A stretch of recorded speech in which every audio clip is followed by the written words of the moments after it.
ঈদের সময় দেশের লাখো মানুষ রাজধানী ঢাকা থেকে পরিবারের কাছে ফিরতে ছুটে যান। প্রিয়জনের সাথে ঈদের আনন্দ ভাগ করে নেয়ার এই যাত্রা কখনো কখনো রূপ নেয় দুর্ভোগে।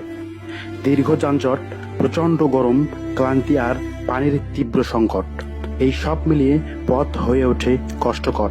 ঠিক তখনই একদল উদ্যমী স্বেচ্ছাসেবক এগিয়ে আসে পানির বোতল হাতে। বিনামূল্যে তারা যানজটে আটকে থাকা মানুষদের মাঝে বিতরণ করেন পানি, যা শুধু একটি পানীয় নয়, বরং মানবতার এক অনন্য নিদর্শন।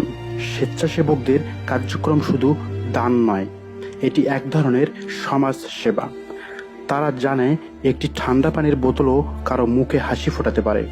গরমে ক্লান্ত শিশু, অসুস্থ বৃদ্ধ বা কর্মব্যস্ত মানুষ, সবার মুখেই তখন কৃতজ্ঞতার ছাপ। এই উদ্যোগ আমাদের মনে করিয়ে দেয় ঈদ শুধু আনন্দের নয়, এটি সহানুভূতির, ভালোবাসার ও দায়িত্ববোধের উৎসবও। এই ধরনের কাজ আমাদের সমাজে ইতিবাচক পরিবর্তনের বার্তা দেয়। এটি অন্যদের উৎসাহিত করে মানবিক হতে, নিজ নিজ জায়গা থেকে দায়িত্ব নিতে।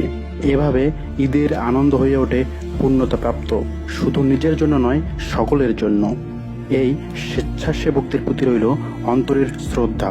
তাদের মতো মানুষদের জন্যই আমাদের সমাজে এখনো মানবতা বেঁচে আছে।